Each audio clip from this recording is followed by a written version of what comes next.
Hey guys, welcome to Nate and Greg's World. We're here today with a couple guys that we met earlier this year. So it's going to be a bit of a different episode that we're doing. But at the same time, we're going to learn a little bit more about different people, different ideas, and we're also going to get them in on some of the conversations that we've been having lately and just kind of see where it goes. So right now we got Adam and Rick, the Lap guys. What's up, guys? Not too much. This is awesome. Thanks for having us, boys. Yeah. No, it's really good to have you guys here. What was it? We met you guys up at Bacon Fest, wasn't it? In big old Lucan. Shout out to Lucan. Yeah, That's right. If you guys haven't been to Lucan Bacon Fest yet, definitely go. It's like, the second Saturday every July, something like that. It's a big biker rally. Yeah, it's awesome. A lot of good times there. But yeah, you guys were up there cruising around, having a look at things, and we bumped into each other, and it's like, hey, what the fuck is it that you guys are doing? Yeah. It definitely gets that reaction a lot. Yeah. Well, I know it did with me. Yeah. I was really interested when I found out what you guys were up to. Yeah. Yeah, for sure. Yeah. I think it's a dream of mine, like doing what you're doing. We've been told that a lot. We've been told, by a lot of people that they're going to be living vicariously through us on this trip. Yeah. And, if we can inspire one person to drop and do it, then that's awesome, right? Absolutely. Yeah, for sure. Before we get into that, though, just the love of bikes. So, how long have you guys been riding? I've been riding close to 20 years, probably. Oh wow. Okay. Yeah. Myself, legally, only about a year. Okay. Yeah. I've ridden in the past. Go get the permit and ride for a few days. Ride somebody's bike. Ride for a summer, and then just let it die down and do it again next year. Right. But yeah, when we first started planning this about a year and a half ago, I'm like, well, it's probably time I go actually get a license. Yeah. So yeah, I've only been licensed for about a year. So. Oh, okay. Okay. Have you always ridden plastic with eco bikes? have you ever had a real bike? I like to have bikes that keep oil in them. So it's a bit of a thing for me, and I look forward to the comments on that. But no, I've you name it, I've ridden it. I started on like Ninjas and stuff, and this summer alone, we've owned 5 different bikes. So the first bike we bought this spring was a BMW 650 CS. Just a super fun bike. Oh yeah. We just finished redoing an 82 Yamaha Maxim 550 4-cylinder engine. Just a super fun little bike to ride. Nice. What else did I? The Vulcan. Oh yeah, we had a Vulcan. And then the 2 KLRs that were taken on the trip. Yeah. Nice. Which you need for the type of trip you're taking. Absolutely. Yeah. Very diverse bike. Harleys, Yeah. which is nice for highway riding. Yeah. Right? Yeah. They're all ride comfortable. Couches, Yeah. You ride couches down the road, but Yeah, taking a Harley would be great for the U.S. and Canada part of the trip. Down through Mexico and Central America, it'd be a useless motorcycle. Yeah. Too big, too bulky, and just some of the terrain that you're going to be on. Now, there are people that do it, and you can find those stories on YouTube where they load up their gold wings and everything else and will take off anywhere. And everybody can make it happen. But for the trip that we have planned, the KLR 650s are the perfect bike for that. So you're going places where there's no real roads. Yeah. That we are. And they're designed. We're going to be dropping these bikes. There's no doubt.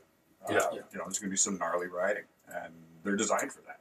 Ideally not anything high speed, but So let's talk about what you guys are doing, just to let the viewers know. So you're riding just over 30,000 miles. 30,000 kilometers. 30,000 kilometers. Yeah. Sorry, right. So explain your route. Like, tell us what this route looks like. Basically, what we're going to do is we're going to leave here a month today. So October 15th of this year. We're going to head down the east coast of the States and try and get to warm weather as quick as we can. And then once we get down there, we'll slow the trip down a bit, take some time to visit some places and that sort of thing. Cut across the bottom of the states and start down in the Central America through Mexico. Nice. We've got a total of 9 countries that we're hitting.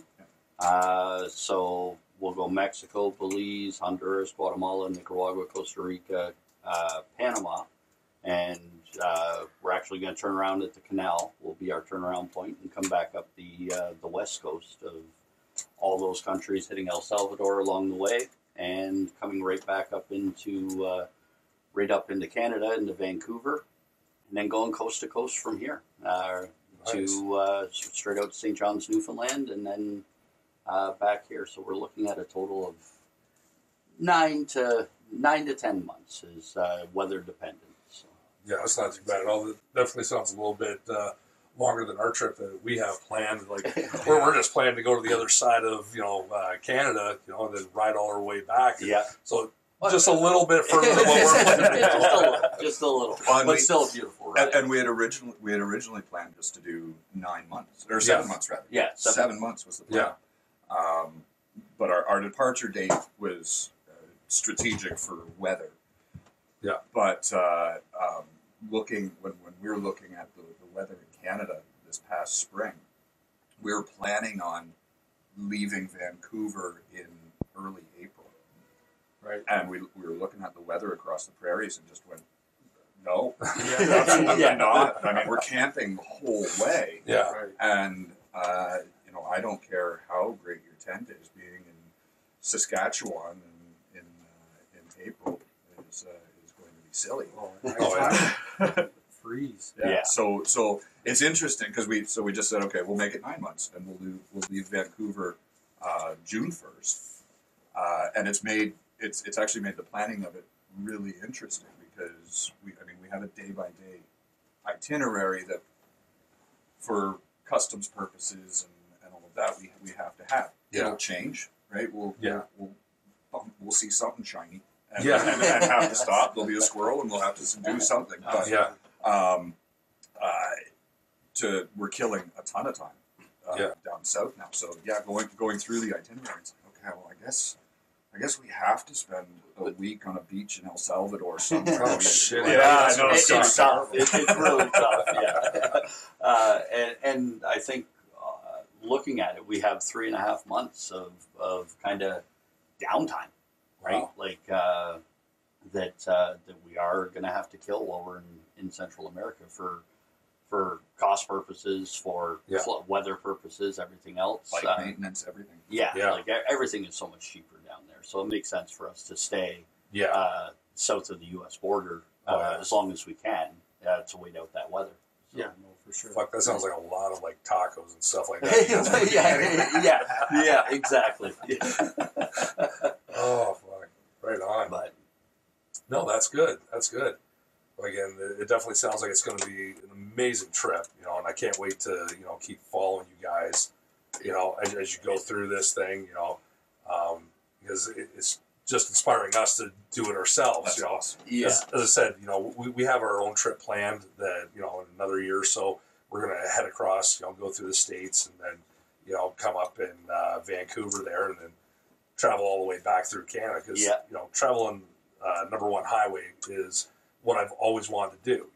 I've heard it's boring as fuck, but it's one of those things. You just want to fucking, I don't care what other people say. I want to fucking experience the boringness myself. Yeah, right. And we've heard the same thing about like the Highway 1 California. Yeah. Right? Like that coast ride. Yeah. And you hear different aspects of it, right? Yeah. Like people who have done it have said, it kind of gets long and drawn out at times and what have you. But it's something we're going to do. Like we want that experience for ourselves to be able to say, oh yeah, that sucked, or that was amazing. Yeah. Right? Like we're obviously hoping for the latter, but it's you got to do things for yourself because if you take opinions on everything, then you'll never experience it, right? Yeah. Well, and I've heard that Highway 1 coming up the coast there is crazy in places too. Yeah. Like some of it is really tight riding. Yep. Kind of take your life in your hands. To get through it kind of thing, right? So, it can be. well, coming through the redwood forests and all of that, I mean, I think the hardest thing for us will actually be remembering to pay attention to the fact that we're riding motorcycles. Yeah. Right, because I mean, you guys ride, you know. I mean, when I hit the road, my mentality is everybody's trying to kill me. Yes. And as long as it's probably not true. And I mean, I drive a car too. I don't hate people that drive cars. Yeah. But as long as I keep that mentality that everybody out here is trying to kill me, then I stay safe. But if again, I get distracted by shiny things and squirrels. So the hard part will for me will be keeping that focus that I'm operating a death machine. I need to make sure that I'm focusing on the ride. Yeah, for sure. Well, especially like when you're on those big highways like here through Canada, the 401. Oh. And you guys are going to be doing a lot of highway riding through the States. Actually, we're avoiding it. Are you? We're taking the sub roads and. Because you can't fucking relax on those highways. No, I hate it. Right? Like, you're just always fucking tensed up, watching everything. Yeah. You have no, Yeah, and I'd rather cruise at 90 kilometers an hour than drive a buck 20 just to stay up with traffic. Yeah, it's just a more comfortable ride. But yeah, when the interstate system was built in the U.S., it actually replaced sub roads. So think of like Highway 3 and Highway 2 around here. Yeah. If you have the time, it's a much better ride than taking the 401. Yeah. We've got nothing but time. We've got 9 to 10 months to kill. Yeah. Yeah. So yeah, we'll be taking the sub roads as much as possible. What's your average ride time each day? What are you guys looking at? Like if you on our riding days, we're I would say average 300K. Like we're not crushing any miles out. We've allotted ourselves time to get somewhere, enjoy when we get there. As Adam said, we're camping the whole way. Yeah. So that's tear down, set up time for our camp, cooking time because we'll be cooking over the fire. Yeah. So there's a lot that happens in the day besides the riding. You guys have your campsites plotted all the way? Like every place you're camping in? No. There could be a Walmart parking lot here and there. There could be a ditch here and there. There'll be a lot of dispersed camping. So our goal is to not pay for camping. So campgrounds is not our target, unless there's a campground out there that would love to put us up for free. But thelap.29@gmail.com. No. But yeah, it'll be dispersed camping. I mean, through the states, the national forest system and the national parks. There's camping all through them. You just have to search for it. Yeah. Awesome. Yeah, no. I had my one buddy that was that I worked with, and he liked the adventure bikes and stuff like that, and he went and told me about this trip that he was doing where he was basically taking Route 69, the whole way. Or sorry, not Route 69, Route 66. Hey, where's your? That's a whole other that's a whole other adventure. That's what what he's talking about. But, yeah, he was going to take it all the way down, and then fly up the west coast there, and then come back across Canada. And I'm like, oh wow, that sounds like a good trip. It should take you a while. The guy was back in 12 days, and I'm like, did you stop? Yeah. But he's just one of those guys that he gets on his bike and he just goes. Yeah. And he still had time to stop and enjoy some things. And it was impressive. I'm like, there's no way I could fucking do that ride. No. In any way, shape, or I couldn't do your ride. Not without maybe putting some big old mud tires on my Harley and stuff like that, because I need that big seat. I got a tender ass. And those bikes aren't necessarily made for no, they're not made for comfort. We actually just had a friend of ours give us sheepskins. Oh, so there you go. So we'll be cutting that up and having sheepskins on the KLR. Nice. So nice. Yeah. Right on. Fantastic. But yeah, I mean, camping through the states. Yeah. Okay, when you hit Arizona, California, Mexico, you're going to be camping off. Yeah. Registered sites. Yeah. like you don't have any fucking worries about that. Like, if you guys not watch movies or heard well, and that's the thing. And I see, like, fucking Leatherface and shit, massacre shit happening to you guys.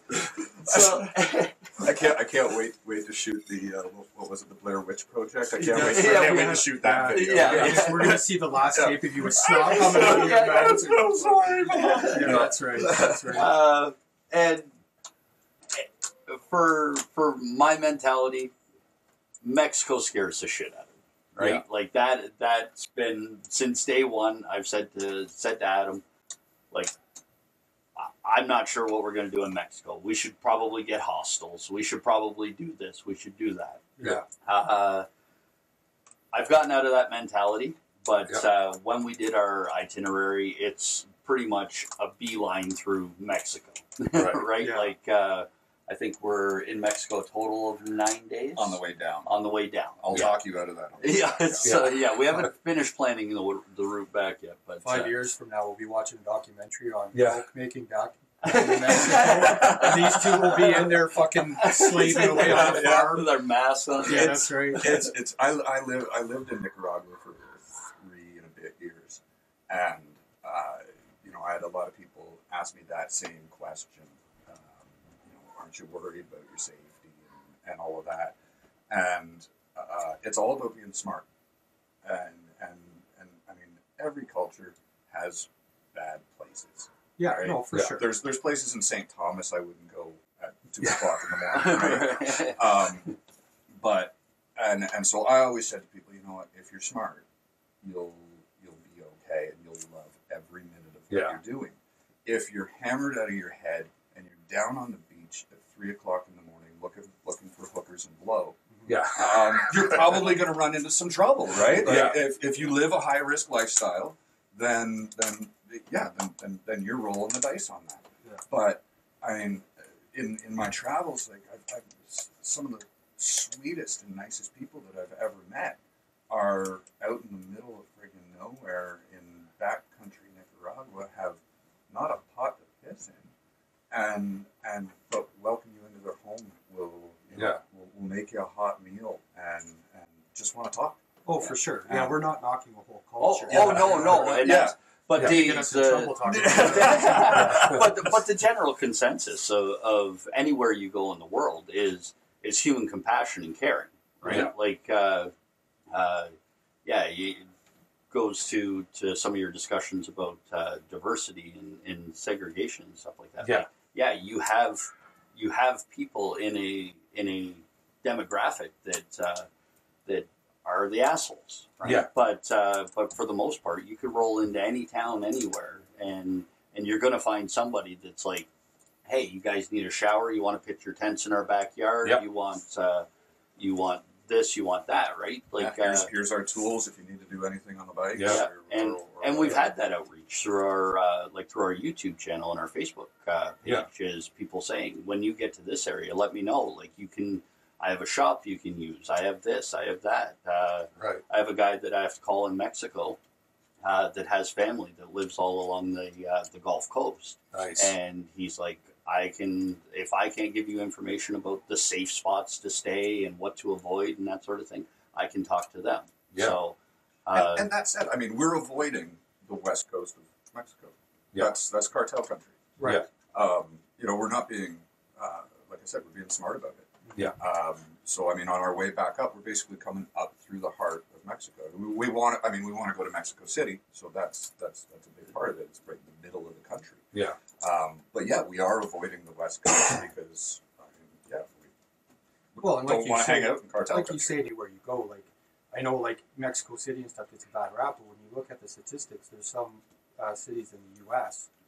that are worse when it comes to violence. And Absolutely. murder, and, you look at Chicago or whatever. yeah. So it's Yeah, we've done our research on it, and again with the help of some of our followers and what have you, we'll be better educated by the time we're reaching those places, and hopefully have the outreach from them and the assistance. So. And I mean, asking for help is something that we've become accustomed to. We're not. Neither of us are good at it. Yeah, Naturally, like it's not something Yeah. we do, but in this scenario, like I mean, you stop at the side of the road, ask somebody, you know, is it safe? Is it a good idea for us to pitch camp, or should we go another 100K? yeah, And you know, you get the answer from a local. Yeah. Yeah. Yeah. And, Just you know, not a local with a machete on. yeah. he may just be working. Is it safe here? Oh yeah. Yes, it is. It's also why our bikes are ugly, Yes. right? Yeah. Like You don't want to go down with all the shiny chrome and all that yeah, stuff. and, no. I mean, there's two reasons we're riding 12 and 13-year-old KLRs. First, they fit our budget. Yeah. Right. We can afford these bikes. Mm-hmm. I guess there's three. There isn't a computer on them. Yes. Right. Right. They're From a maintenance standpoint, they're simple, right? Yeah. You've Take got shit a on the side of compression the engine road and, yeah. or a combustion engine. Yeah. and I mean the KLR's been around since the early 80s, right? So parts for it are easy to get. And not that we could have ever afforded it, but if we were riding, you know, BMW 1250 GSs or something, and you know a computer goes, Oh yeah. and you're in Belize, Good fucking luck. yeah, where are you Yeah. finding a BMW dealership? Yeah. A Cowie, that's easy. Those parts are friggin' everywhere. Yeah. Yeah. So and then also, yeah, they're not flashy bikes, Oh. and so we're not attracting, right? We're not rolling through and people are going, hey, look at these rich guys. Yeah. It's wow, look at these Or guys. people, let's give them a couple bucks. Yeah, exactly. Whatever works. It's, right? and it's funny, like we're spending thousands of dollars to live like homeless people. Yeah. But Oh man. Well, we talked a little bit about, you know, how we ran into you guys. How the fuck did you two meet each other? You just don't, you know, walk down, meet some guy in the middle hey of the man, road. want to go for a rip? Yeah. Wow. Well, that goes back almost well over 10 years. Oh yeah, but, it's gotta be close to 15. Yeah. And Adam and I come from professional backgrounds. We both had businesses back then. And Adam was actually, we had an introduction through a mutual friend, and he was my financial advisor for a few years. It was a very professional relationship in the beginning, and then it became more social with the group, and Adam and I kind of stood apart with a lot of similarities in our lives, and a lot that happened after our meeting. Yeah. And it's just kind of gone from there into what it is now, that we've got some similar paths and things we want to accomplish before we're too old to do it. So Yeah, that's the big thing. yeah, and So when did you guys first start discussing this trip? Like, how did this come into conversation? Hey, That was about a year and a half ago. Yeah. About that.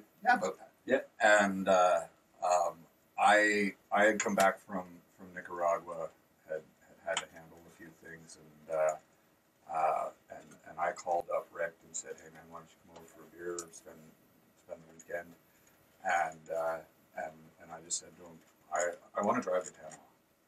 I have friends of mine that own a little eco resort in Bocas del Toro, and I'm like, I want to get on a bike and I want to drive to Panama. And he's like, well, I need to come back. And I went, oh, right, yeah, okay, all right. I never thought of that part. All right, okay. He's like, I've got a job, I've got 2 kids. I'm like, oh yeah, shit, okay. And so then over a case of beer, we came up with sort of the rough outline of this trip, and we called it the lap because when you see it on a map, it's essentially a lap of North and Central America. Right. Right. We Right. starting in London, going down, and then up around, and then back, and yeah. So that's kind of how all that started. yeah, it was. Fuck, the shit that happens over a case of beer. Oh yeah, I make some of my best and worst decisions. Yes. Don't we all? Yeah, I think the next time I arrived at Adam's place in in just outside of Waterloo at the time. He had a map of our original map on the wall with Sharpie drawn all around. I'm like, wow, this is happening. Oh yeah, yeah. And I am the guy. I get something in my head, and good luck getting it out. Right. And we've established you and I are more similar. That's right. do you get squirrels and shiny things too? All the time, all the fucking time.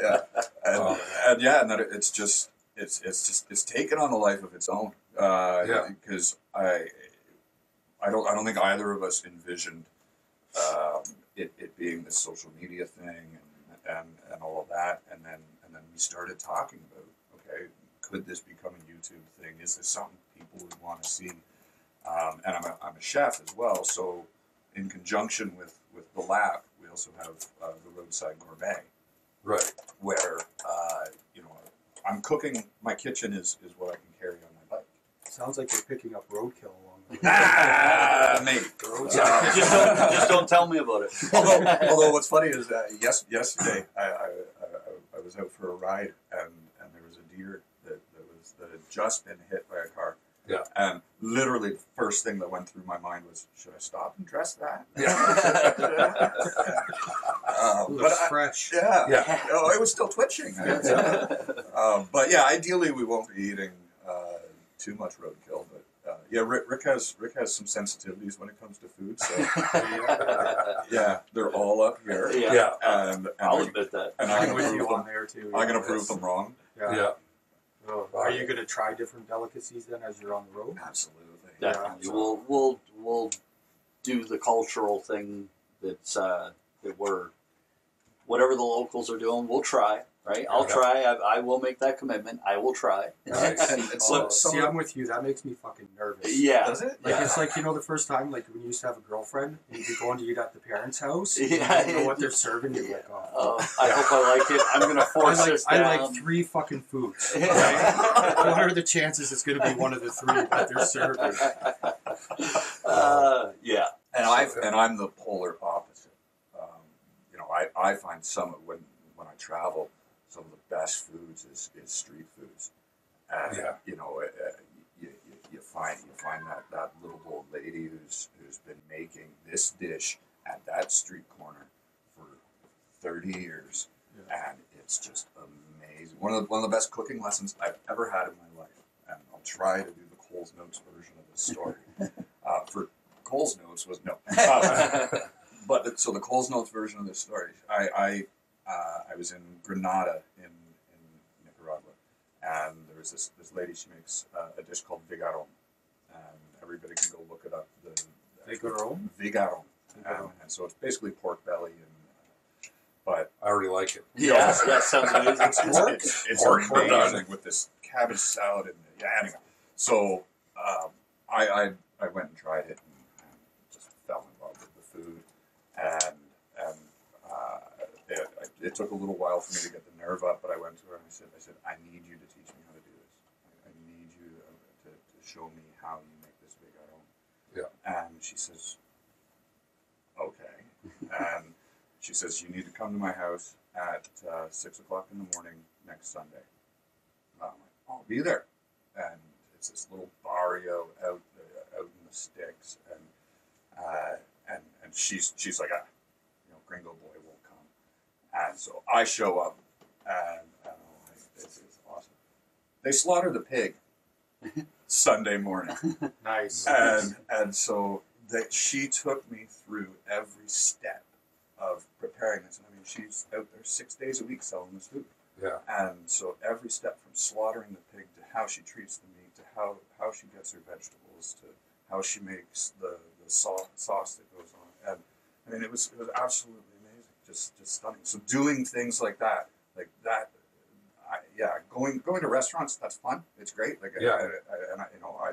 love to sit and eat a nice Chateaubriand. Right. But sounds very fancy. yeah, exactly. It's not a big Is that beer? But going and getting the street food and meeting the personalities behind it. I mean, for a food guy, there's nothing like it. Right. Absolutely. Well, it's like I've told Nate a few times there. I'm like, once I finally get into a position where I have the money to do it, I want to do around the world in 80 meals. That's what I'd love to do. Yeah. You know, just go to visit all the different countries and stuff like this and be like, okay, I want what your country is famous for. Like, what's your famous dish? You know, and stuff like this. And I know there's some weird shit going on. I told him, I'm like, we got to do this. He's like, take it easy. You know, there's some countries I'm going to go with ramen noodle and that's it. You know. Yeah. Well, that's fine because there's so many countries that eat stuff out of the water. Yeah. You know, seafood, fish, whatever. I don't do stuff out of the water. Anything that comes out of the water, I don't. Are you guys related? I can't fucking stand it. Like, I don't know. Like, so I'm there with you. Yeah. That's always my biggest worry traveling. Is the food. What the local food is going to be, right? Yeah, and you know, sometimes going in blind isn't horrible, right? Like when I went to Nicaragua and like we went to this restaurant. There was a group of us and like what was it? Ceviche. Yeah. There was like cod balls, I think. No, they're like chicken balls, but they're fish, right? And I couldn't mackerel. And I could not get through any of those things. Like but I did. I tried each little piece, and I'm like, no, it's not for me. And over my time there, I just didn't do it again, right? I stuck to the tacos. That's all I ask of anybody, right? Like whatever food I'm creating, just try it. Yeah. Right? If you don't like it, I get it. Like, right? Like, not everything is for everybody. No. But are you one of those guys though? If I tell you I don't like fish, you'd be like, yeah, but you haven't tried this fish. No. You haven't tried it cooked this fucking way. I don't care. It's still a fucking thing with scales. I swear. It's all the same shit. He is kind of that guy. Trust me. No. I guess it depends who you are. If you're paying me to cook, then no. if you're going to spend 9 months on the road with me, yeah, probably. You're going to eat what I made. That's what I've been told. Yeah. Well, it was like for the longest time, you know, all growing up, I'm like, you know what? I love fucking Mexican food. I love Mexican food. And then I found myself down in Yuma, Arizona. And somebody said, well, here, you know, you like Mexican, let's go out. You know, of course, Yuma, Arizona, it's a very heavy Mexican population down there. And there's authentic Mexican food there. And it turns out it tastes nothing like Taco Bell. Exactly. That's exactly what it was. I'm like, I don't know that I like Mexican food as much as I thought I did. You know, but taco. The funny thing was, Taco Bell. That's right. Yeah, the funny thing is every single street corner they had their taco kit or the little taco stands and stuff like this. Well, I'm going around. I'm trying to. I still realize I do love tacos. Yeah. But the really funny thing about being down in Yuma, Arizona, they actually still have 2 Taco Bells down there. I'm like, what the fuck do you have Taco Bell down here for? They got everything genuine. Yeah, all the genuine shit down there, and they still got fucking Taco Bell. I'm gonna believe it. But yeah, no, that was my experience. You know, you grow up thinking, you know, certain food is a certain way, and then you find out that's not it at all. No, it's just totally been Westernized. Yeah. Well, when I was in Austria, I was in Austria for a little while. And I went in to go get some a meal, and of course I wanted to finish up with some good schnitzel. Yeah. Right? And so I went, I got what I thought was, this is authentic schnitzel. Like, perfect. And then I went to the next place, and I went to get some more schnitzel. It was completely different. I'm like, what the fuck's going on here? You know, every single place had their own recipe, their own way of making it. Yeah. It was the concept was what made it schnitzel. You know, and I'm like, oh, that's all right. I'll try them all. You know? That's right. It's fucking delicious. It's like saying Kraft dinner is mac and cheese. Yes. Right? Mac and cheese is mac and cheese. Yes. Kraft dinner is great hangover. Phenomenal hangover. Yeah. Oh, man. So with your eating and everything, looking at budget, this is what I found on you about your trip, is how much you guys are planning on doing this trip a day. Yeah. So we are on a budget of $40 a day for the pair of us. So that's not gas, each. That's food, gas, lodging. Like if we do everything. have to pay for something, our average is $40 a day for the 300 days that we're going to be on the road. So that's fucking crazy. Now, I can't do a single meal for 40 bucks because I got to feed this. You guys are going to be roadkill. Last night I fed 9 people for $42. Good God. Right, so it's about knowing where you can go to get inexpensive things. Yeah, and I mean it was a big meal. But yeah, and it'll be so much easier once we're out of North America. Yes, right? So fresh markets, that sort of thing. Like food costs are substantially less, right? So yeah, we can hit a market, and we're going to have to because we're going to be on our bikes. We're not going to have any sort of food preservation. We each have a small cooler, but we'll have to get our stuff fresh daily, or at least every other day, right? For our meals. So there'll be a lot of oatmeal and stuff. Breakfast in our future. Filler. Yeah, exactly. Yeah, the things that are going to be like you said, oatmeal high in iron, that are enough to sustain us, and we'll have those episodes of the Roadside Gourmet that'll go out hopefully weekly. Once a lot will be told for what we can edit and do on the road, right. But hopefully weekly we'll have those episodes going out, and that'll be kind of our treat for the week as well. We're not out there representing that we're eating like this 3 meals a day, right? But there'll be that one meal a week where we sit down and we have a steak and potatoes or some form of chicken and pasta and what have you. But for the majority of the trip, it'll be whatever we can sustain on, right? So simple food. Yeah. Are you guys looking at taking some supplements as well? So that you have make sure you're getting everything you need. Probably like a daily vitamin, like a multivitamin is my personal thought on it. Yeah. But also fruit's cheap. Yeah. Right, and we don't want scurvy. So yes. That's the thing.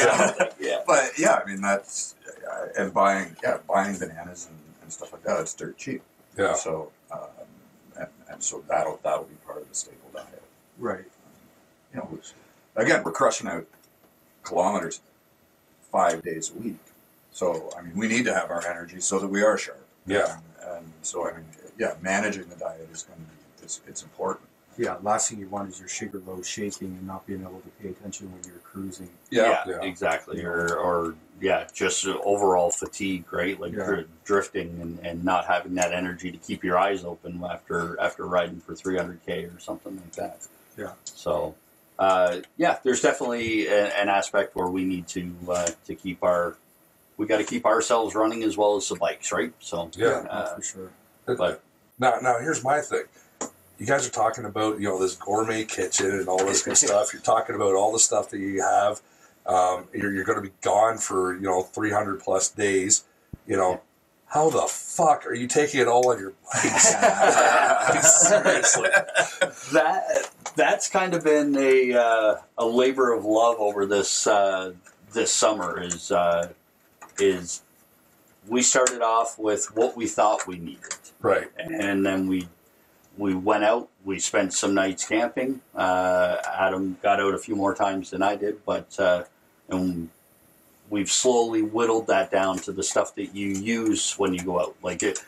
If you go out a couple times and there's something in your bag that you don't use or you found something else to fill that use or that purpose, take the one out. Right? So, because you've only got so much you can carry on those bikes and carry with you. So, we've spent the time whittling it down. We've researched it through other adventure riders. And taken suggestions from them and how to condense the stuff that we need to take.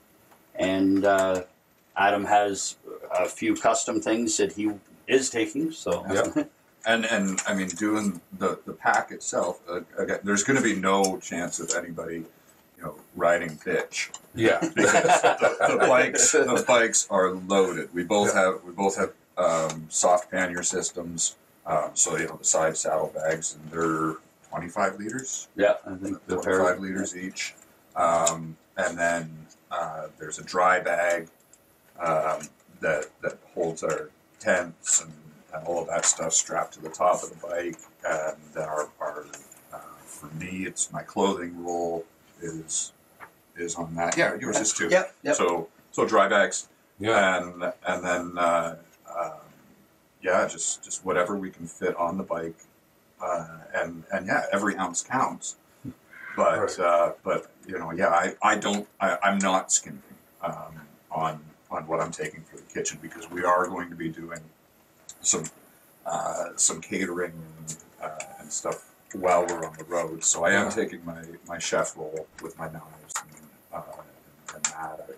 I am taking 2 9-inch cast iron pans, because I love cooking in cast, and it's great on fires and all of that. So I mean, that adds weight to my pack. That's a heavy. Yeah. So like how much in weight is it that each bike is carrying? Well, we actually discussed this last weekend, and we'd like to get that measurement. We want to weigh the bikes dry, or unloaded, weigh the pack separately. I'm gonna guess we'd be somewhere around 150 pounds. Yeah, 150, maybe even 200. Like your cast, 2 cast iron pans, you're looking at close to 20 pounds or 20 pounds for those 2. Yeah, right. Yeah. So and we have all of our camera equipment. Yeah, we have the laptops and all of that stuff that we have to take as well. Right. So it's tricky to get the packs down. Yeah. And keeping them balanced as well, too, right? Yes. Like making sure that you've got, as Adam said, with our electronics and stuff, we need to make sure that those are protected with our soft cases, because we don't have the aluminum boxes. Yeah. So being able to split that stuff so that it's not on the outside of the packs and protected by the other stuff. Yeah. The computer's not resting against the exhaust. That's that. Yeah. So and just keeping the bike itself balanced, because it does make the bike top heavy. Right? Oh yeah, no doubt. Get that much more weight up that high. Yeah, or even just putting too much weight on the one side. Yeah. So and so we've done over the summer. I mean, once we got the pack finalized, I mean, we've done a ton of training on the bikes. Yeah. You know, just making sure the maneuverability is there, and doing even. I mean, the hardest thing on a motorcycle is slow maneuvers. Yes. Right? Yeah. And so we've spent a lot of time just doing little slalom courses that we set up, and again making sure that we can manage these bikes, because they are big, heavy bikes. Oh yeah. And that's like we put out a video for our Patreon, like our patrons through Patreon. Yeah. And it was us doing that. We went to an open parking lot and bought. Adam went into the dollar store one day and he comes out with a stack of those little cones, right? He's like, "We're doing this." So we did. We set up a figure 8. We set up tight circles and slaloms, like all the basic stuff you do when you're learning how to ride. And we loaded the bikes up with everything that we have and have to take with us. And we did that. We spent a good part of an afternoon doing slaloms and braking and all that sort of thing. Just learning the bikes again, because it changes the whole dynamic. Oh yeah. So yeah, it would for sure. Well, clutch control, and I mean, it's a totally different riding style. Than what most people are used to. Yeah, for sure. And when you're, like you say, when you're going slow, is when you're going to feel that unevenness. Or that, right? When you're going full speed down the highway, it doesn't. The natural instinct is the bike wants to stay up. It's hard to get down. You got to work at it. Yeah. So, no, for sure. No, that's so. You guys, each of you are taking a tent. Yes. Okay. Yeah. We have completely separate tent pack or camping packs, identical, but so in our tent rolls we have our tents. Now we have 2-person tents so that we can bring our gear inside with us. We don't have to leave that outside, susceptible to weather if we get a storm or anything like that. Right. So we made sure our tents were. When we made sure that we had tents so we could bring everything that's on the bike in the tent with us, but still have a tent that was compact enough to pack up and ride on the bike. Is there specific weather you guys won't ride through? Like, is there going to be days where you're like, no, we're not fucking riding through this? Oh yeah, we'll make that call for sure. Yeah, sure. I mean, safety is the biggest thing. Yeah, right? We both we both want to be able to look back on this trip 20 years from now and go, hell yeah, we did that. Yeah. Right. We don't want people looking back on this trip 20 years from now going, hey, remember when Rick and Well, they got died? halfway. Yeah, exactly. And then they went through that blizzard. Mom, if you're watching. No. But yeah.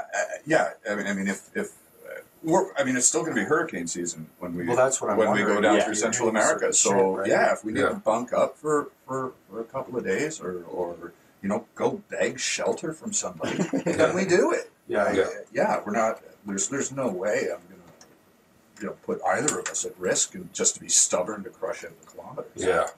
It's only a fucking 120-mile-an-hour headwind. Let's go. We got this. We got to get there today. And that's the thing. We don't.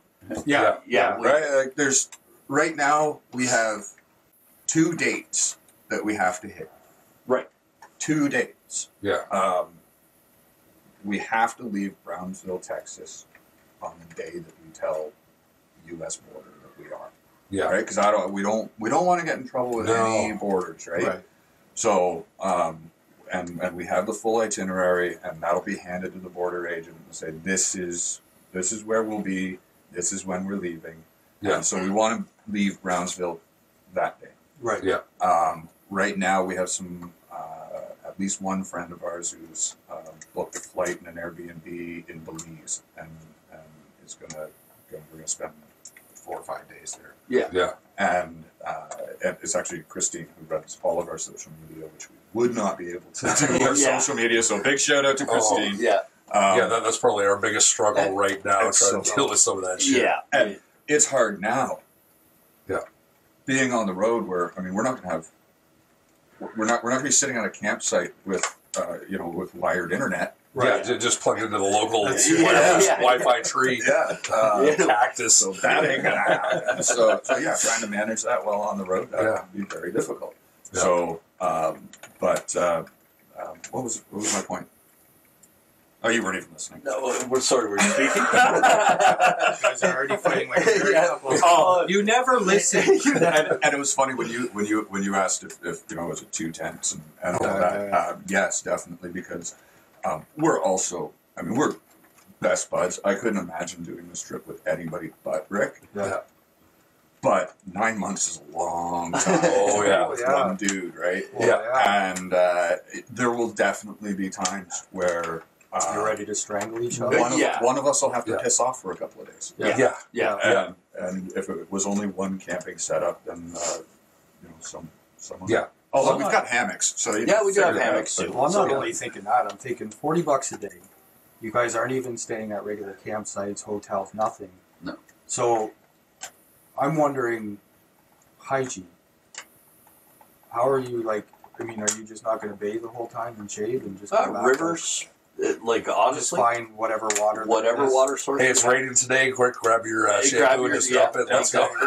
Anybody who follows us is more than welcome to invite us to their house.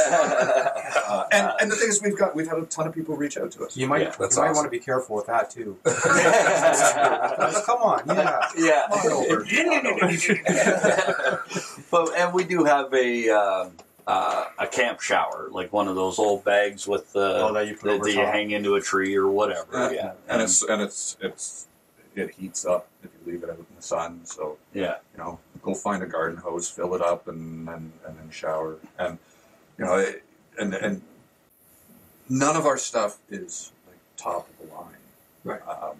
We're doing this on such a tight budget from our daily budget while we're on the road to even buying our bikes and our packs. Like everything's been incredibly budget conscious because we're not rich guys. Right. And that's kind of the point, or one of the points that we want to make on this trip is that you don't have to be riding the $40,000 BMW and have $10,000 worth of gear strapped to you and staying in hotels to be able to do this kind of trip. You can just be a regular dude. Well, and you're going to have so many more adventures because of the way you're doing it too, right? You start staying at 5-star hotels every night, and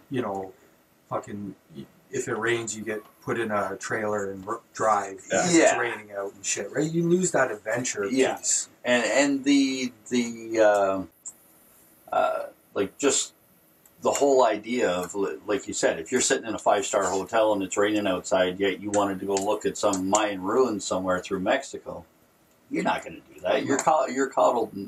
But if you've spent up to that point a month of camping on the side of the road and it starts raining outside, who gives a shit, right? Yeah, like we rode through this back in Georgia or whatever, right? Like we rode through 10 times worse than this, so let's go. Right. So it'll definitely be a learning experience, as well as like just it'll improve our mentalities of not being coddled and having those luxuries of anything, really. Right? And neither of us are like expert outdoorsmen or anything like that. Like I don't. I was a Boy Scout once. You're good. Yeah, I got this. Yeah. We're both pretty bright guys and are relatively resourceful, and we'll figure it out. But yeah, I mean, we're not going, like wild and naked. Yeah, whatever that TV show is, right? That would be me and Greg at the end of a month. We'd be 50 miles outside of St. Thomas, where we live, in the bush, living with knives. This is Lord of the Flies. Oh man. Yeah. And I mean, even clothing, right? Like, like we have. I mean, my duffel, my dry bag is this big. Yeah. I'm taking enough clothes that I'll have layers, and then once that gets worn out, I'll hit a Goodwill or a secondhand shop somewhere and replace it. A couple pairs of jeans, couple shirts, sweaters, whatever. Our clothing options are going to be limited. So oh, for sure. And for the most part, we'll spend our days in our riding gear. Because we're going to ride point A to point B and jump out, start cooking, and go to bed. Right? Yeah, do it all again. So there'll be days where we won't have to technically get dressed. Nice. And laundry will be done at camp. Take a dry bag, throw your clothes in it, put some water, put some laundry soap in it, give it a shake, rinse it out, throw more water, do it again, and then hang it to dry. Nice. Yeah. That's awesome. So this whole trip itself is rather unique, I think, personally. Just the way you're going about doing it, and just how you plan on doing it itself. It's just really, really unique. What do you guys feel is going to be like some of the most unique things that you're expecting for this trip? Like places that you're going, some of the different cultures and stuff like that. Because you guys said you're going through 9 different countries. Yeah. And even though, there's, a general theme to the different countries and stuff like that, culture-wise, I know from personal experience with all the different countries and places that I've been, that you can be in, like, say Austria, and then you jump the border to Germany. Well, they both speak German, but that's 2 completely different cultures. You can see that even through the U.S. going state to state, right? Different mentalities, different outlooks, different lifestyles. That's actually a really good question. Do you want a second? Yeah, you go ahead if you got something in there. The first destination that is that just has like the hair on my arm standing up is going and riding the tail of the dragon. Yes. Right. Yeah. That's been as a bike rider, that has been a bucket list thing for me. Can you explain that to some of the viewers that don't understand? Yeah, absolutely. Yeah, because we know we have a lot of people that just aren't bikers. Absolutely. So the tail is, and if I get it wrong, somebody's going to comment. Good. Yeah, right. So I'll try to get this wrong. No, it's on the border of Tennessee and Georgia. Yeah. Is it Tennessee and Georgia? Yep. Okay. We'll go with that. Yeah. It's an 11-mile stretch of road that has 300... 130. You know what? I can't even remember. A ton of it is. It's a motorcycle destination for riders around the world. Yeah, absolutely. And we're riding big, heavy, loaded bikes, so it's going to be a very different experience than the crotch rocket. Mm-hmm. But just to have the sticker on our tanks that says we rode the Dragon. Yeah. We might do it in friggin' second gear, and I don't care. Yeah. That's been, and I've never had the opportunity. And so the tail that's. You're looking forward to that. That's awesome. Yeah. And I mean, when I first started showing Rick videos of it, he's like, "Well, you have friggin' fun." Yeah, I'll meet you on the other side. I'll find a loop around. Yeah. And then we've this riding season. I mean, we started riding in April. Yeah, we were early. And because saddle time, right? And so we've crushed thousands of kilometers this summer. Yeah. Again, just you're going to spend every day for 9 months on a motorcycle. You better be good at it. Yeah. And so with all of the work that we've done, all the training that we've done, you're as excited for it as I am. Oh yeah, I am. My mentality has definitely changed. And I am looking forward to it. And we're going to go with it. The time of year, it's going to be. Is it going to be November yet when we get there, or is it still going to be October? No, it'll be right around November because we're going to be in Daytona, October 28th. Yeah, so it'll be end of October that we're at the tail, and so that's a slower season. You don't really have to worry about too many. Yeah, 500 crotch rockets trying to rip through as fast as they can. Yeah. Which don't get me wrong, I'd love to do. Oh yeah. You put me on a Ninja, I'd be the guy flying too. Yeah. Right? Like absolutely, I'd be trying to get my knee as close to that ground as I could. But if someone's going to be at the tail and they've got a crotch rocket, I'll take her for a rip. Yeah. Oh man, fantastic.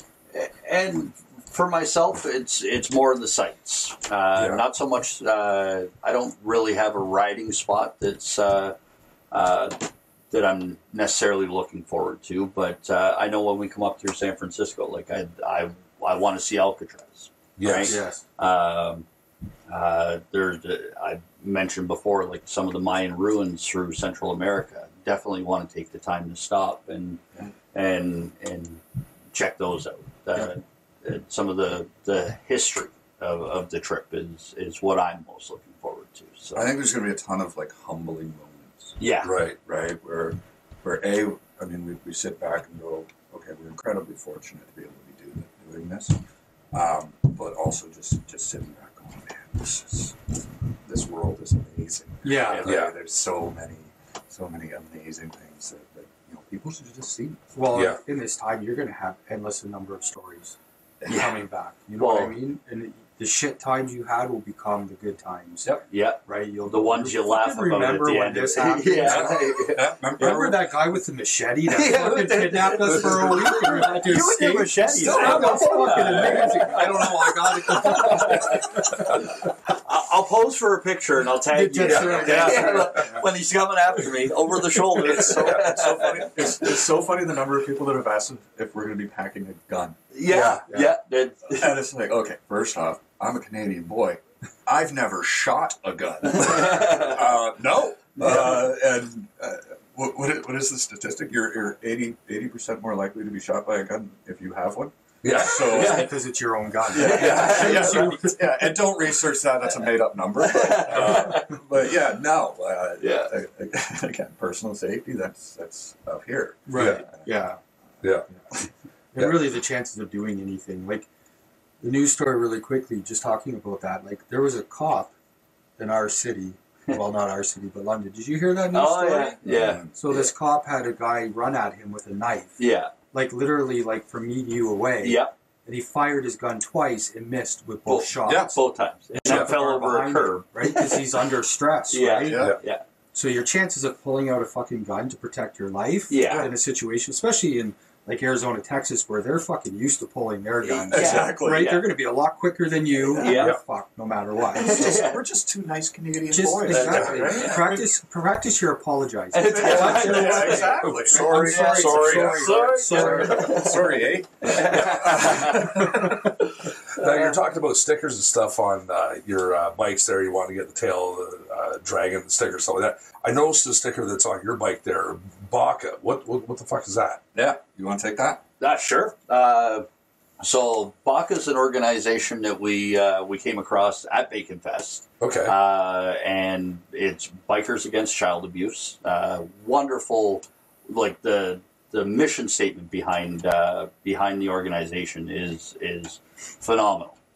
And so it's something Adam and I talked about and said we'd like to help spread the word and awareness about about that group. And yeah, it's great people. Like again, the mission statement behind it is protecting children in abusive situations and helping children gain their confidence back to be able to face their abusers and put a stop to this sort of thing. So, yeah. So I mean, we're not necessarily in a position to, give a huge financial donation or even a small financial donation. But Well, not at $40 a day. I was like homeless. Yeah, but to be able to raise awareness and to spread the word about what BACA does for the most vulnerable of our society is that's our goal. That's what we want to do. That said, I mean, our trip evolves, and the things that we want to do evolves almost on a friggin' daily basis. And last week, the wheels started turning in my head about how we can raise some money, how we can do some things. And so we haven't worked out the details on it, but it is. I'm going to build. I think I'll build a page on our website for it, where we have the skills and we have the ability to do pop-up restaurants wherever we want. Right. And what we don't have is the manpower to do it. And so one of the ideas that I had was because I'm specifically going to do one in Nicaragua to raise some money for a school there, and was we can do this anywhere. Yeah. Just do a pop-up restaurant. Roadside Gourmet presents blah blah blah, and 50% of the profits, or however it works, goes to the organization that sets it up and helps us out with it. We need money. We need, we're going to have to put tires and shit on the bikes. Yeah.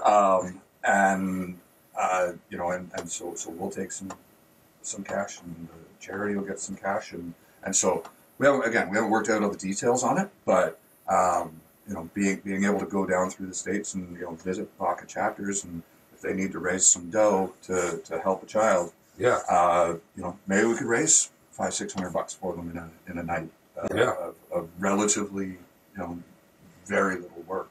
So that's something we're working on. Nice. Yeah. Nice. No, that sounds amazing. It definitely sounds like a good group to get checked out.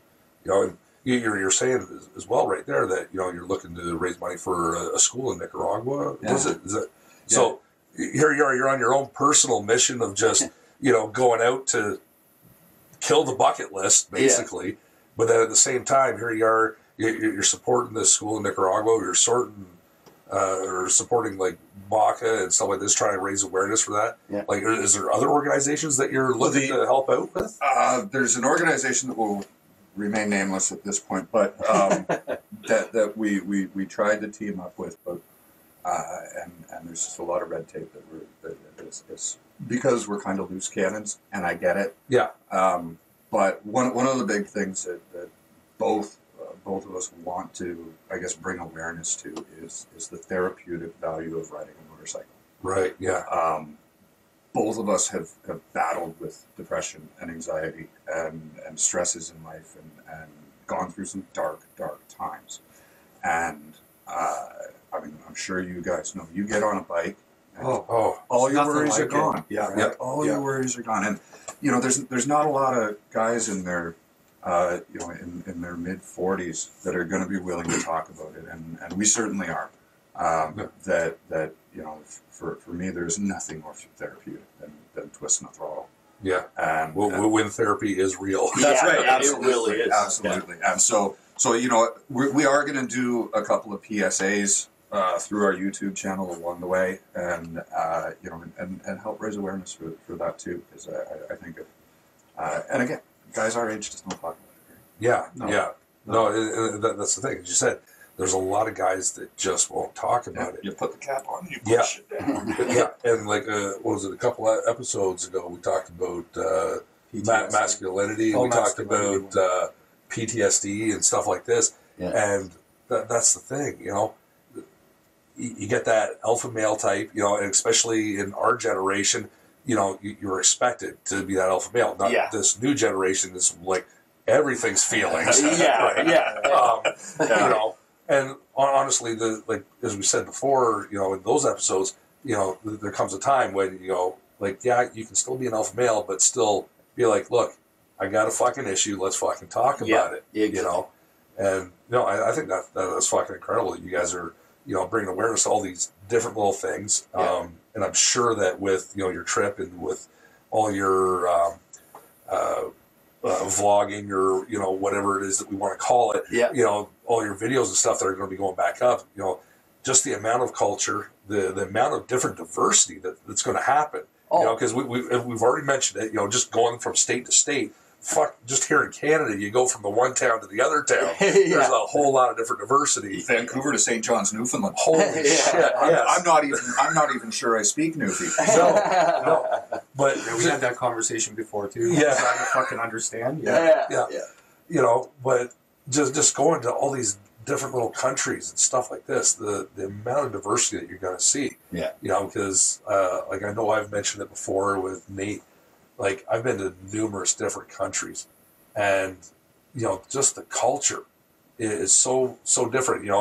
We have people here in Canada, and in North America that's like, no, this is the way the world is. Whoa, motherfucker, get out of grandma's basement. Okay, you need to move out because there's a whole other world out there. This is not the way the world is. Yeah. There's so many different things. And honestly, I can't wait to watch. To see what you guys come across. Just like, holy fuck, we found this out. You can't say this in this part of this country, but you're expected to say or do this in this other country. Yeah. I'm really looking forward to seeing that multicultural stuff, real diversity. Yeah.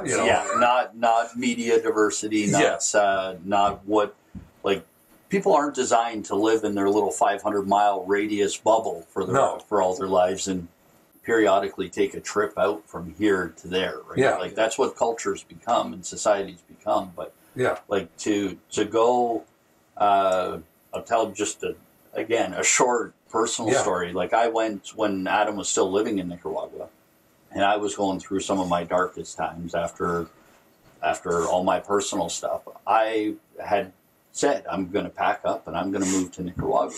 And Adam made a suggestion. He's like, come down for a vacation first, right? Come and see what it's like. Make sure it's what you actually want and what have you. And so I decided to take roughly 6 weeks and go down. So I went down there, and Adam picked me up at the airport at 1 a.m. We drove 2 hours back to the town where I had rented an apartment. And he basically handed me a key and said, okay, your room is the last one down the hall on the left. And I walked in there, suitcase dragging behind me, and I walked into that room, and it was absolutely disgusting. It was I'm I have made the biggest mistake in my life. This is not the Hilton. This is not the Hilton. Exactly. And you ate dinner there, too, and you're like, oh, my God, fuck. Right, the whole food. And he started thinking lovely things about me. So I literally walked out of that room, and the apartment that I had rented had a balcony, and there was a hammock on it. And I walked out, and it was now 3, 4 o'clock in the morning. So I walked out with my suitcase, and I lay in this hammock, and I could see the ocean from my balcony. And I laid there for a while, and I smoked some cigarettes, and I'm like, no, this is horrible. I can't do this. I'm not doing this for 6 weeks. I'm figuring this shit out and going home. Yeah. And as soon as the sun came up, like, and you started seeing like all the little shops come to life, and like people walk around literally bowls on their head full of plantains and stuff like that, and shopkeepers like sweeping sidewalks. I'm like, no, this is exactly where I need to be in my life right now. Yeah. And in that so then at that point I went and I cleaned up the bedroom and I made the bed and I went to bed and slept for a few hours. And I got up, and within 24 hours I was roaming around the town, but it was so enlightening. Like when I came back with such a minimalistic mentality of, you know what, these people down here are all working for $10 a day. Yeah. And here I am complaining about what I don't have, what I do have, and just that whole first world mentality. And I came back, like even now, like my house is very basic, like TV stand, couch, bed, dresser, kitchen table, right? Like I don't have all the unnecessary stuff and all the stuff that causes you stress. Right. Yeah. Trying to pay for an expensive car, an expensive house, and all your fucking the luxuries. Because you bought everything beautiful, a brand new 60-inch TV, and and that's exactly so. Like that is something I want to get back to, because you notice, like that was 2016 when I made that trip down there. So here we are 3 years later, and you notice yourself getting back into that mentality, right? Yes. Like, oh, I got to work this much harder, and so that I can afford to do this and that, and like that mental aspect has worked well for planning for this trip, but I want that mentality back of you don't need all this stuff to be happy. No. Right? And all it does is cause you stress. Absolutely. And you worry about how you're going to manage it. So, well, like that was like the thing with me. As I said, you know, I went and spent some time in Austria. Yeah. And I'm used to going to restaurants around here, right? Where you get in and, you know, you're immediately, somebody's right there at the table. Okay, what can I get you to drink and stuff like this? Here's the menu. You know, and you're like, yeah, cool, I'll get this. All right, cool. They come back with your drink. All right, what do you want to eat? Yeah. Well, I want to eat this. Okay, boom. And they give you the food, and then, all right, you're all good with everything? Okay, fantastic. Here's the bill. See you later. Yeah. Right? You're in and out of a fucking restaurant in like half hour. Yeah. You know, I went over and I went to the one restaurant there. I sat down, and I'm sitting there, and I'm waiting. And I'm like, okay, what the fuck? You know, guy comes over, he's like, okay, would you care for something to drink? You know, I'm like, yeah, I'll get this. Okay, sounds good. Comes over, gives me my drink, walks the fuck away. I'm like, dude, you know, because I still have the menu and it's open. Yeah. Right? And, you know, then finally, like, I had to make motion to him to go, hey, do you want to come back here? He's like, oh, is there a problem? I'm like, yeah, I'd like to fucking order. You know, he's like, oh, well, you didn't have your menu closing on the table. And I'm like, oh, okay, I didn't realize that's the fucking signal, you know, and stuff like this. So I asked him about the food, and he's like, all right, yeah, no problem. He goes, takes off. Food comes back, and he more or less stayed away unless he saw that my drink was empty. He was like, would you like something more to drink? I'm like, yeah, sure, I'll get another beer. You know, fuck, to sit down to have a simple meal was at least an hour long. Yeah. And that took me a little while to get into, but then once I got into it, I'm like, that's awesome, you know, because over there, a meal, a dinner, or whatever, it's an event. It's not something that, you know, oh, we have to do this. Yeah, it's not it's just event. For sustenance. Yeah. You know, and then I get back over here, I'm like, whoa, bitch, slow the fuck down, all right? Yeah. I just sat down. Yeah. Do you see my fucking menu close? Yeah, you know, so, yeah, it's... McDonald's doesn't like it when you talk to them that way. No. That's why I started putting up all those self-serve lanes. Especially when you're in the drive-thru. I'm taking my time.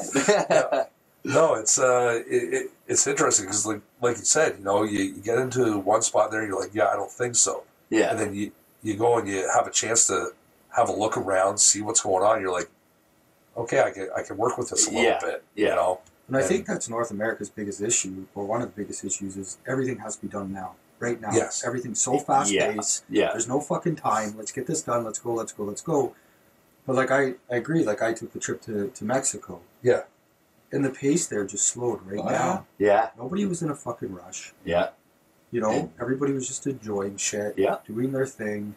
Exactly. You know, when it got done, it fucking got done.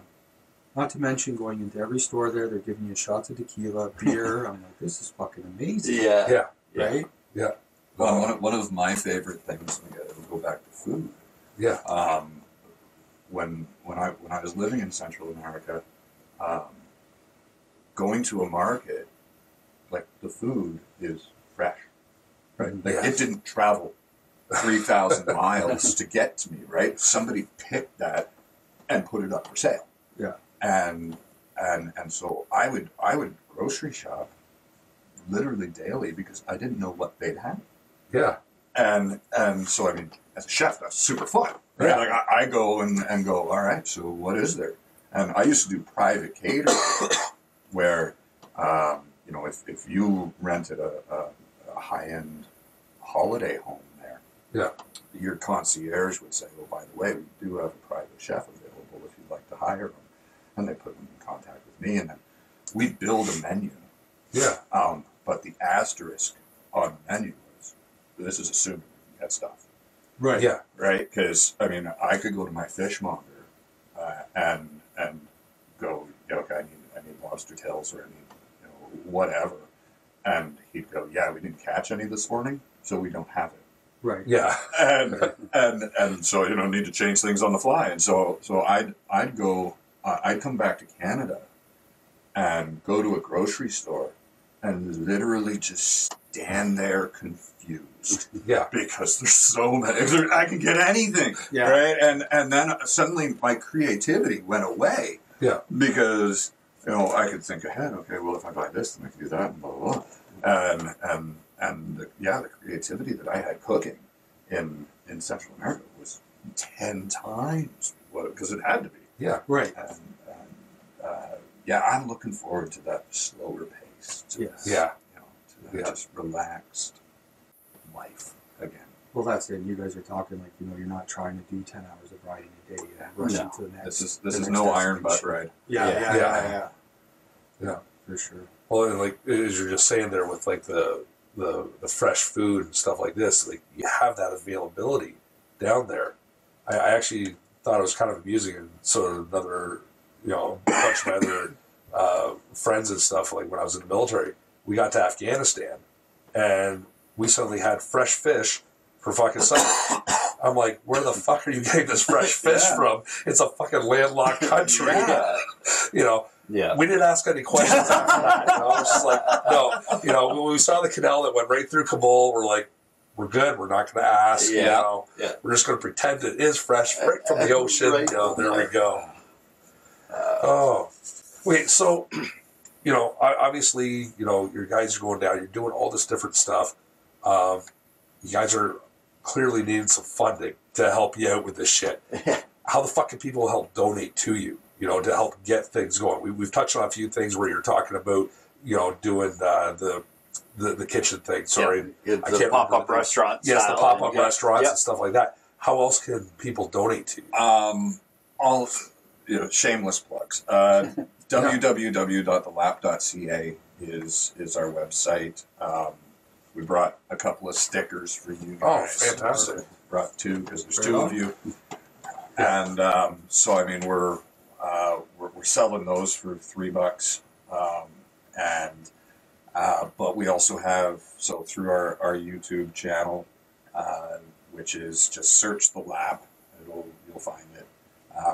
And our other social media, Facebook is the Lap 2019. Yeah. Instagram is the Lap 2019. Twitter is the Lap 3. Okay, I don't understand Instagram or Twitter, so that's why we have Christine. But we also have our Patreon page, so patreon.com/thelap, and there's a bunch of different tiers in there where people can help out, and mainly what that will do, you're not going to suddenly see us, you know, if we've got a bunch of money coming in through Patreon, you're not going to see us, you know, staying at the Hilton. Yeah, upgrade to the BMW. Exactly. It's not on camera. That's But what it will do, and what we need it to do, like I can't stress that enough. What we need it to do is we're taking 2 days off a week from riding to go search out, so to edit our videos, to post our videos. Well, we need to go find Wi-Fi. Yeah.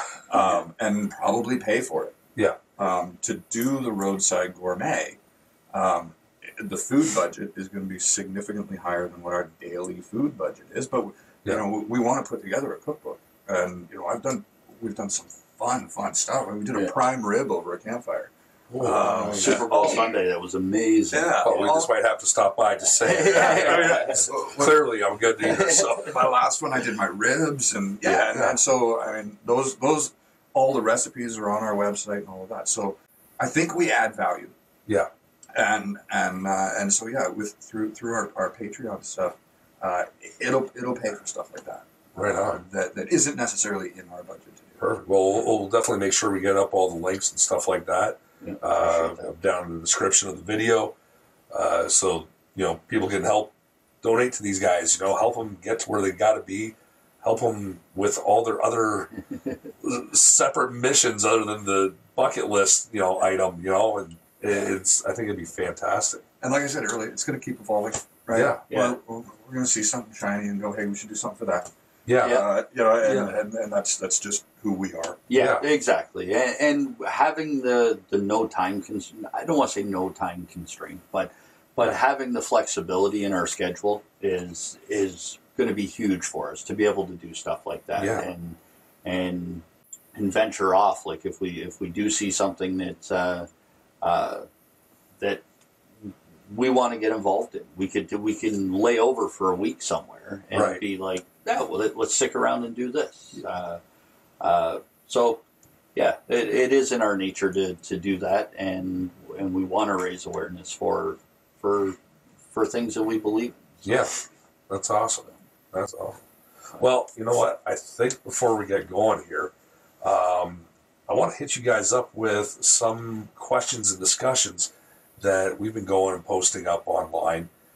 We've had a few people comment on some different things. And we just want to get your take on it, right? Because that's what this is about. We're trying to get a big conversation going, you know, and it's not to single anybody out in particular or anything like that. We're just trying to open up the conversation to show other people that there are many different thoughts. And just because you think a certain way doesn't mean you are a certain type of person, you know, and stuff like this. Oh, here's where we start losing fans. Yeah.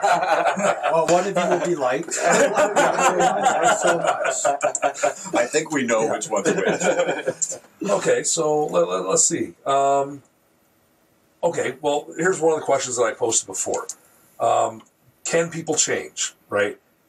If people had a certain ideology, belief, act in a certain way, should they always be held to that?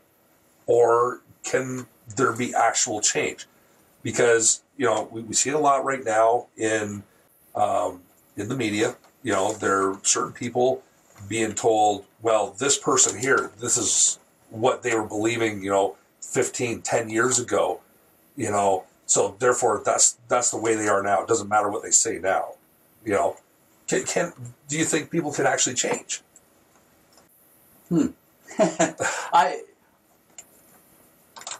I do believe that mentalities can change. Yeah. And that people can adapt to situations and given new information they can change their perspectives. Right. That being said, I think there's almost a deadline on that. If you've lived your life for 40 years a certain way, right, and with a certain mentality, I don't think there's a whole lot that's going to change you once you're that deep set in your ways. Right.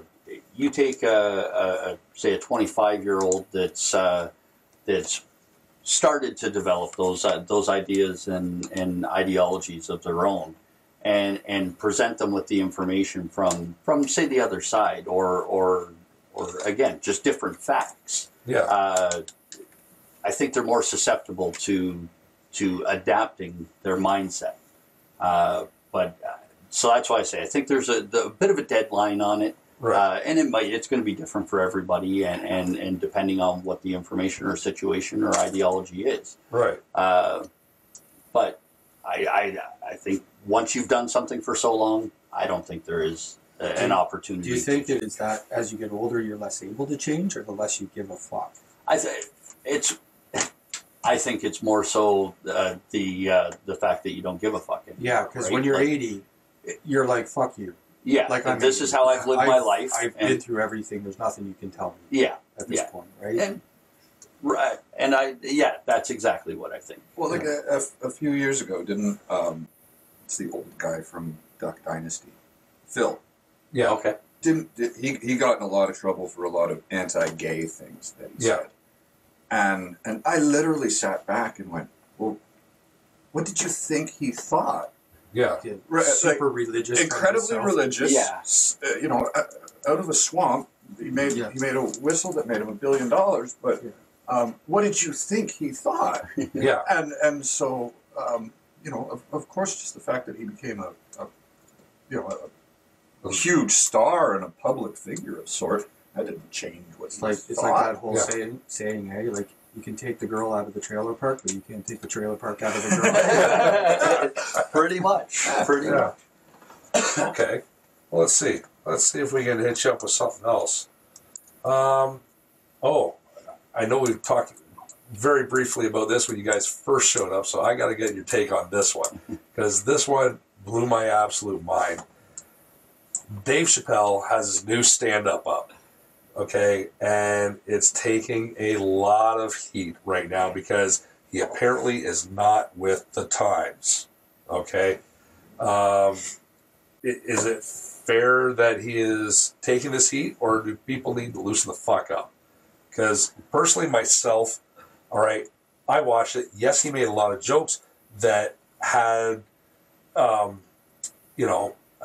subjects that are very controversial today that you just not supposed to talk about. Yeah. But yet we're all supposed to talk about it. You know, so I for myself, I don't get it. You know, and personally, I think as comedians, they're trying to take shitty situations and they make light of it to try to have everybody loosen the fuck up. That's my fucking take on it. Yeah. So personally, I think some people should fuck off. But I have strong opinions on it. Yes, I love Dave Chappelle. Yeah. I think he's absolutely hilarious. That genre of comedy is exactly what I want to see. Yeah. And so with his comedy, it's only on Netflix. Yeah. You are subscribing. Yeah. To watch that. Yeah. If you don't like it, shut it off. Yeah. I think Jim Jeffries said it brilliantly. I'm a huge fan of Jim Jeffries, Bill Burr, like all those guys. Amy Schumer, so that I include. Did you see Bill Burr's new one? Yeah. Brilliant. Watched it last night. Tigers? Absolutely. Yeah. Absolutely It's incredible. just as bad. Oh yeah. If you look at it that way. Yeah. Well, yeah. And funny as hell. Absolutely. And Jim Jeffries did. I don't know what special it was in, but he was talking about the Bill Cosby and all of that, and somebody took a section of his stand-up routine and wrote this scathing review saying that Jim Jeffries thinks rape is funny. Right? Yeah. And he said, no, I don't think rape is funny. I think certain scenarios are funny to talk about. Right. Yeah. And to me, that's funny, and it gets a laugh, and that's what I do. But if I came up here and said, you know what, my true opinion, Bill Cosby, horrible person, should rot in hell and in jail for the rest of his life. Yeah. Everybody's going to sit back and go, wow, Jim's really lost his edge. Yeah. Yeah. Right? Yeah. Instead, I mean, the comedy routine was hilarious, right? Yeah. It started with, as rapes go, it's not that bad. Yeah. Yeah. And if I were to be raped, I'd like to be raped by Bill Cosby. It was hilarious. Yeah. But so do people need to loosen up? Yeah, and they need to find out where the power button is on their TV. Yeah. And go, this isn't for me. Click. You know what? Yeah. A lot of religious stuff isn't for me. Yeah. I shut it off. Yeah. But I don't go to their webpage and start writing horrible things and telling them they're stupid. Yeah. So yeah. No. As I said, that's the thing for me, right? Yeah. You know, we have real diversity, right?